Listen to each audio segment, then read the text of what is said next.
higher frequency programs might not be as beneficial in the real world as they might seem from some of the research literature.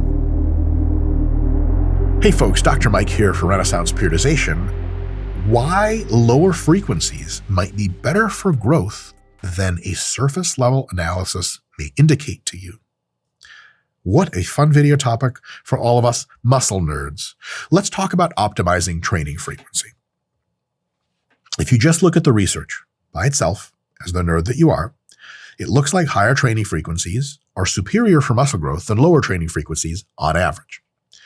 A good example of this is Greg Nuckols from Stronger by Science, which I recommend him and Stronger by Science as superior resources to inform yourself, especially if you're a fucking nerd.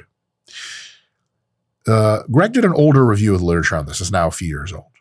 And it was a great review of the literature because he looked at actual effect sizes, difference between all of the different frequencies, 1 time a week, 2 times a week, 3 times, 4 times, 5, and even I think some studies included 6 times a week frequencies for the same muscle. We're talking about training biceps once a week versus twice versus ... 6 times biceps per week.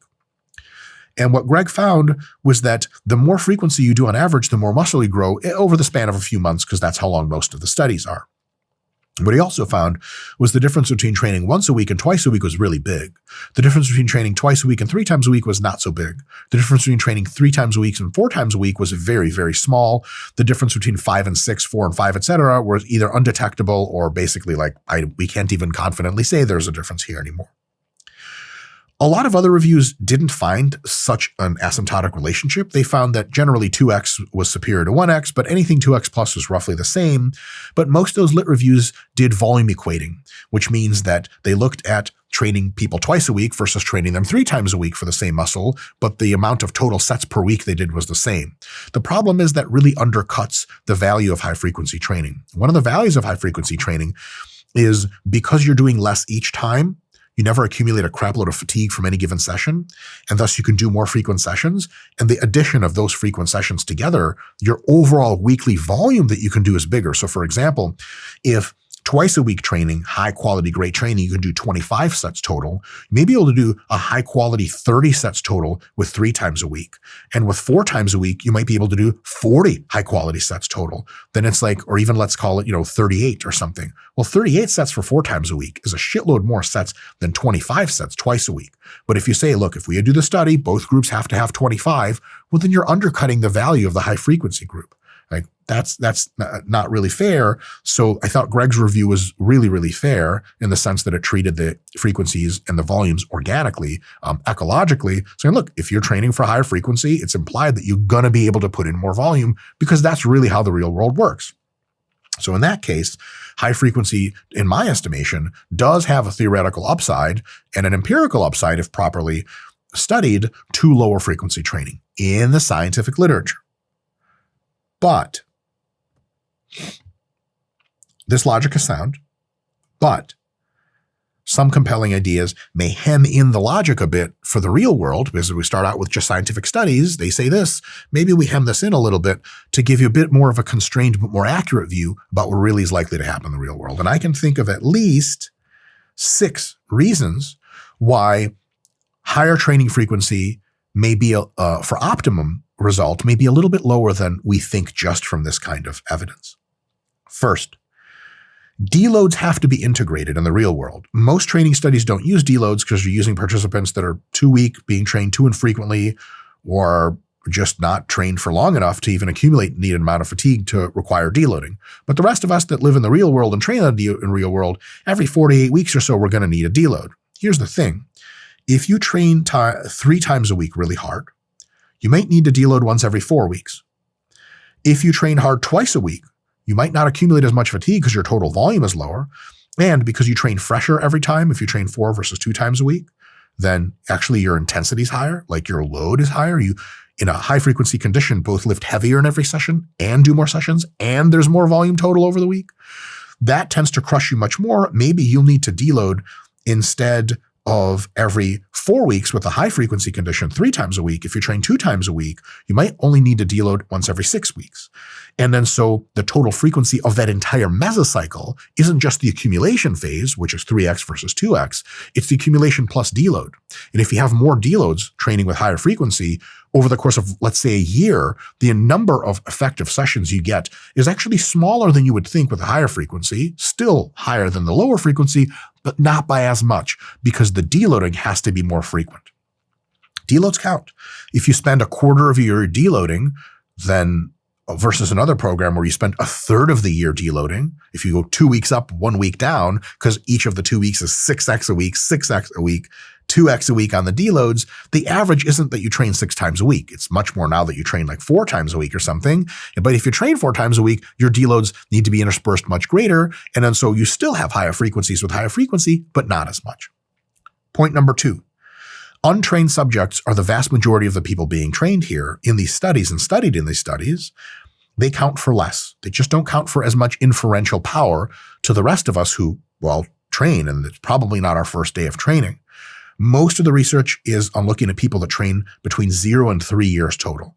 2 to 3 years is actually considered trained in most of the literature. It's almost a formal definition. And gee whiz, that's trained, but not so well trained. A lot of us have watching this channel right now have been training for 3, 4, 5, and more years, many of us. The folks that are in these studies, they can take a ton of stimulus without summing up a bunch of fatigue because they just don't even know how to drive a hard stimulus. They don't even know how to push themselves very hard. And they're also not very muscular, so they don't have a lot of muscle to recover, so they can't accumulate a lot of fatigue. They can imagine that their hamstrings are roughly the size of your forearms, something like that. What is it going to take to overtrain your forearms? Jesus Christ, 6 days a week, 2-a-days for 18 months straight, maybe you'll overtrain them, maybe not even. So when you look at someone who's been training for 16 weeks on a high frequency program and their hamstrings have made amazing gains, like, yeah, but if I tried this, my hamstrings would break into pieces within 2 weeks because I'm so big and so strong compared to these people that I can't recover at the speed that they're doing. In addition to that, because they're fucking noobs, they have fresh joints, right? And your joints are not fresh. They're a little beat up. And also they're so weak that they can't even beat up their own joints. Be like, well, wouldn't your joints start to fall apart after 18 weeks of squatting 5 times a week? Well, theirs won't because they're squatting barely anything and their joints are fresh as shit. You have had 3 knee surgeries and you're squatting fucking 200 kilos or some shit for reps. You're just not going to be able to last like they do. For more experienced subjects, for more experienced trainees, very high frequencies might not be nearly as sustainable as they are for the typical person in a training study. So that's definitely something to watch out for. Number 3, short-run programs are not the same things as years of training, and extrapolating from one to the other is a potentially not good idea. We can't simply conclude that high frequency is categorically better. Almost everyone that I've ever seen do squat every day has incredible results in the first several months. Makes sense. This idea in sports science is called concentrated loading. Really focus on something, pour a ton of resources in it, it climbs up fast. But then the fatigue catches up and then it starts to peter off. I know almost no one who got really jacked and really strong and is maintaining it and successfully still adding with like a squat everyday program. Usually first 3 to 6 months, it works great. You just don't hear about them after that. And they're like, yeah, man, knees got fucked up, hips dried up. I don't know what happened, but I'm trying to squat again. But every time I do, it hurts. Dope. Amazing. There's a couple of people on YouTube with YouTube accounts that don't get a lot of followers, some, and they're like, squat every day, day number 696, working around a knee injury. And you're like, why? Why are you doing this? Almost no one who's gotten to be the best squatter or no one who's ever had the biggest legs in the conversation has squatted every day. Is it just like a hobby you're doing? Is it just fun? Look, it has distinct upsides, but probably not for forever. The analogy here is that a jet, like a fighter jet, flies way faster with its afterburners on, with the red stuff's coming out, than it does with just cruising speed. But you can't keep them on all the time. You'll burn your engines out and you'll run out of fuel. You don't take off from fucking, Washington, D.C. and fly to, Miami, Florida only on afterburners. It just might not be a realistic option. So just the same way, you're not like high frequency is great. Yes, for 3 months at a time, whatever. Let's do it all the time. Like you might burn out. People do it all the time. At the very least, just be cautious in extrapolating, especially when most successful, very jacked people don't seem to go ultra high in frequency. And maybe it's the changing of the guard. Maybe they're wrong. Maybe we'll all be training with higher frequencies in the future, but maybe that's not true. Maybe you're wrong about that. And so at least understand that scientifically, we can confidently say, look, for short periods of time, a mesocycle, maybe 2, maybe 3, 1, 2, 3, 4 months at a time, higher frequencies almost certainly give you better results for muscle growth. But We shouldn't be so confident saying, and thus I train high frequency all the time. You might not want to do that. You might want to go through phases of higher and lower frequency. I'll get to that in a bit. Next, number 4, anabolic resistance is a real thing, and it's been research confirmed at this point, especially for more advanced people. So if you train 5 times a week versus 2 times a week for the same muscle, each session in the second week of the 5X is giving you very, very small amount of muscle growth. But each session in week 2 of the 2X a week training gives you a substantial amount of muscle growth. So yes, higher frequencies might be better because you get to train 5 times. But training 5 times a week doesn't mean that you get the same amount of anabolic drive from each 5X session as you do from each 2X session. Because if you train one day and you train again the next day for the same muscle, the amount of anabolism radically tapers off, still there, and over the whole week, it still sums up to a higher total amount of muscle growth. But if you train 2 times a week, yeah, you grow plenty of muscle in the first session, but you miss out on Tuesday, miss out on Wednesday. You're not spurring any more new growth. You're just collecting the old growth. And then when you train Thursday again, if you compare the 2 Thursdays from the 5X Thursday and the 2X Thursday, 5X Thursday, you get a little bit of muscle growth because your body's like, fucking Christ, I've been at this for 4 fucking days. What the hell am I supposed to do with this shit? But if you train Thursday in the 2X, it's the first time you've trained in 3 days. Your body's like, fuck yeah, muscle growth, and it drives it like crazy. So if we compare 5X to 2X, 5X in a week grows this much muscle. 2X in a week grows this much. It's not this much. You would think 2 is like, well, 2/5 of 5. No, it's more like 4/5 as far as muscle growth is concerned. So if you really want to grow some muscle and it's absolutely number 1 priority for you to bring up your biceps, fuck yeah, 5 times a week, 4 times, whatever you need to do. But if you're regularly training the rest of your body, you're getting pretty decent gains and fatigue is in the mix, 2 times a week comes so close to 5 times a week, much more than you would expect, precisely because that anabolic resistance resets itself much more for 2 times a week versus 5 times a week. It resets on the weekends, but then you're back to growing plenty of muscle on Monday, but the muscle growth stimulus on Tuesday, Wednesday, Thursday, Friday, etc. is just like not much left, right? You're kind of squeezing the juice out of everything completely, and then you just might as well get a new thing of juice, but you're squeezing it out still. God damn it, muscle, you're going to grow for me. I just say so. And it works. You do get the most squeeze, but it's a lot of effort for a very small outcome. If it's worth it to you, amazing. Just don't expect it to be double the outcome. You'll be in for a really shit surprise. Because when people will say high frequencies are better, rarely do you have a follow-up on social media with like, what was the effect size for that? Like, it was very small. Like, oh, fuck. So unless I'm really prioritizing a muscle group, maybe it's just not worth it for me to go super high frequencies. This by itself is a good reason to suspect that higher frequencies might be ideal for 1 to 2 mesocycles at a time, 2 to 3 months at a time, after which your muscles are exhausted, as the French would say, and they might have to wait, I was involved in the situation where I was like, this is like just a couple weeks ago. I was like, how many was it, Scott? I had been in bed with 8 Playboy playmates. Guys, I had to tell them, ladies, I'm human. And even though I'm unbelievably well endowed to the point of questioning my humanity, I'm made of flesh and blood. And I had to say, look, come back in 3 days and we can do this whole orgy thing all over again. I just can't have you hanging around the apartment. I live in a New York skyrise, 108th floor. And Kino Body? Say what? Is your name Kino Body? I have Kino Body over the next day because as much girl love as I like, men exist, and boy, are they beautiful. Kino Body comes in to clean up the mess, so to speak. He's so good at cleaning. He uses his whole body. You ever see somebody use their whole body to clean you? The hell is going on this channel, folks? Why must I always bring this up?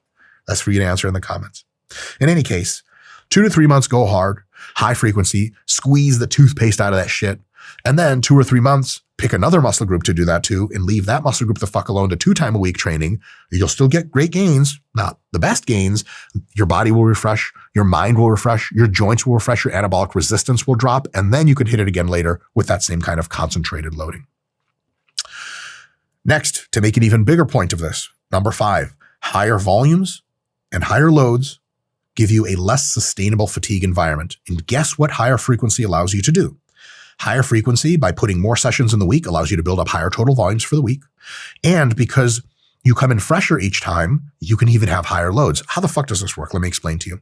Let's have an example. You do 5 sets of squats on Monday and then 5 sets of leg press right after. On Thursday, you do 5 sets of squats and then 5 sets of leg press. Got it? With me so far? Cool. Each time you do leg presses, Monday and Thursday, you are fatigued acutely from having done squats. So while your squat loading is super great, your leg press loading is not as good. I mean, after you squat a bunch, you're not really fucking not much gas in the tank. You can still have a great workout with leg presses for those 5 sets, but not amazing. Now check this out. That's a 2-time-a-week program. We take the leg presses and we move them away from squats from Monday to Tuesday and from Thursday to Friday. So now we go Monday, Thursday squats for 5 sets, Tuesday, Friday leg press for 5 sets. If it's on a different day, you're definitely stronger a day later for lifting than you are like 5 minutes later after you've completed your last 5 sets of squats. So now the load on your leg press, like literally how much, if it's the same rep range, which why would we change that? Sets of 10 to 15. Normally after squats, you'd be using 315 on the leg press or so. Now you're using 365. That extra 25 pounds on every rep of every set of every session adds up. So higher frequency programs, because they allow you to come in fresher, you don't have to train after doing a whole bunch of stuff. You train fresh every time or more fresh. Your overall volume, we already talked about, is way higher or at least the same. Usually you can do 6 or 7 sets of squats, 6 or 7 sets of leg press, and then the volume's higher because of the frequency. And the load is heavier on average because you're not as tired anymore from the shit you used to do. You're spreading it out. That is amazing for driving hypertrophy. Duh. More weight, more volume. Fucking gas me up, Scotty. The problem is that it turns out, again, to no surprise whatsoever, that higher volumes per week and heavier loads within those volumes drive fatigue much, much more. And the thing is that sometimes your muscles are totally fine, but in most cases, your joints and connective tissues have a fatigue tolerance or an ability to heal from fatigue that's slower than your muscles. So you might be like, hey man, my biceps are ready to go. Ooh, but my elbows, I don't know. Or my quads are ready to go, but my knees aren't having a lot of fun. This implication of higher frequency empowering you to do more means you get the upside of doing more, but also the downside. You get the bigger stimulus and the more muscle growth, but you also get the gnarlier fatigue. And that's both joint and connective tissue fatigue and systemic fatigue. I mean, fuck me, 4 leg workouts a week with 8 fucking sets each time versus 2 leg workouts with 2 sets each time, 10 sets each time. Which one do you think is going to fuck you up more? And that's not just totally adding sets. That's also psychological. I mean, you finish Monday's leg workout, you're like, oh, I generally like to smoke a cigarette in the parking lot after every workout I finish. It's made of $100 bills or whatever. I don't care. The butlers give me the cigarettes. I don't even ask for them anymore. I smoke a ciggy and I'm like, oh man, that was awesome. But thank fucking God I don't have to do that again till Thursday. But if you're smoking the ciggy after 8 sets of fucking squats and you're like, oh, what's tomorrow? Fucking God. 8 sets of leg presses and I get 1 day and then I fucking have to do the whole thing over again. Holy shit. Psychologically, the shit catches up to you. And then all of a sudden you're not giving your best effort. And if you're not giving your best effort, why the fuck are you doing the program? It's a contradiction in terms. Or I'll say, giving your best effort is more of a primary concern than just going in there and fucking doing the work. So this higher fatigue environment is a problem, and it means it's not a sustainable. Coming back around to that advice of do it for a few mesocycles until you really burn the fuck out and then stop. Don't just assume higher frequencies are better. I better train them all the time. It's not designed necessarily to be done all the time. We also know that not only do you keep all the muscle you gain on lower frequencies for sure, but you also can still add muscle just a little more slowly on lower frequencies. So you got to understand that if you want your best long term, you got to try hard rest, try hard rest, try hard rest. You can't just be like, try hard forever and then die. Well, you will die, but you won't get jacked. So just the same way, that's a thing in workouts. You don't work out 24 hours a day. You work out for a few and then you rest the rest of the time. That kind of time scale or that kind of pattern of go hard and back off expands to every time scale. So there'll be times of the week which you go hard and then the weekends when you go easy. There'll be times of a mesocycle where you go super hard and then you deload. Just the same way a training block can be really hard with higher frequencies, 2 or 3 mesos in a row, and then you switch the pace and ease up on those muscles so you can go hard on something else. That's absolutely a thing and it works. It works. Lastly, this is a big deal, and it's becoming more of a big deal, and I'll have more videos in the future about why this is a big deal. In the research literature, most studies that train people and that assess training frequency, for example, or anything else, they're training studies. The programs those people get are generally twice a week or 3 times a week. They come into the lab and they do their sets of leg extensions and leg curls and squats or whatever the fuck else they're doing. In the vast majority of the cases, the subjects either do not train outside of that context at all or do their own training, which is usually just not training that fucking hard. Then, when we look at it and we see a study on the quadriceps that was like, hey, 4x a week is better than 2x a week, you're like, oh, fuck, I got to train my legs 4 times every week. Well, hold on a second. What about systemic fatigue? Well, in the studies, it doesn't fucking matter because a lot of those people, the majority of them, just show up for 4 leg workouts a week and do nothing else physical. I mean, on the one hand, locally, it's tough for the quads to recover from that, but it seems like they did in the study. Dope. I guess it's not a local limit. It's not a quad limit. But also, training 3 times a week total, it's just not that big of a pat on the back and not much systemic fatigue. But your dumbass is reading the fucking abstract or reading the title of that study and not reading through the methods and not thinking of the shit in a nuanced way. Then you're like, of course, I should be training my legs 3 times a week. But you also train your chest, you train your biceps, you train your back, your shoulders, your everything else. That level of systemic fatigue sums up to something fucking insane that if they actually did a study where they ran your program on all the subjects and they did 3 times a week leg training, it might be the reality that, hey, yeah, actually they did make it for 12 weeks and then you got to try it out. But more likely they'll try it and realize that after 6 weeks, half the study participants are already gone because they're like, I can't do this anymore. And the other half are just starting to get weaker progressively over time. Big fucking problem. So we look at studies in isolation, but in the real world, we have to contextualize them into what we're doing already. And you guys out here like watching this channel, you're probably training 4 to 6 days a week, 4, 5, or 6 days a week, and you're probably training most of your muscles, if not the large majority. You can't simply say, oh, right, I'm going to go to high frequency for everything. Hold on a sec. That's not what they did in the studies. Then it could be that if you try it, your systemic fatigue is so insane that later you realize you're like, oh yeah, it turns out nobody can do this. You could find out that you can do it, just have a bit of reverence for the process and go, okay, I'm going to try to increase my frequency in just one muscle group. The rest I'm going to keep the same, and I'm going to see how it goes a few weeks later. And a few weeks later, you might be like, this really works, and my quads are much bigger now, amazing. Or you might be like, holy shit, this is unsustainable. And if you find that to be the case, you have rediscovered reality and you're back to like, oh, I see why most champion bodybuilders don't train their quads 3 or 4 times a week. Most of them train them 1 to 2 times a week because that's all the systemic fatigue can handle. But you can do one better. You know periodization to some large extent, maybe from this channel, maybe from other resources, and you know that you can focus on something while easing up on everything else. So if you really want your quads to come up, you can really focus for a few weeks and a few months, and then take the focus off and make sure that systemic fatigue is entirely in the realm in which you can control it. And then later you can focus on your chest or on your back, whatever else you want. And that brings me to the final point here, the implications from all this. First, what do you get when PhD sports scientists collaborate with pro bodybuilders? The most effective muscle growth training app ever made. Get yours now. Higher frequency programs might not be as beneficial in the real world as they might seem from some of the research literature.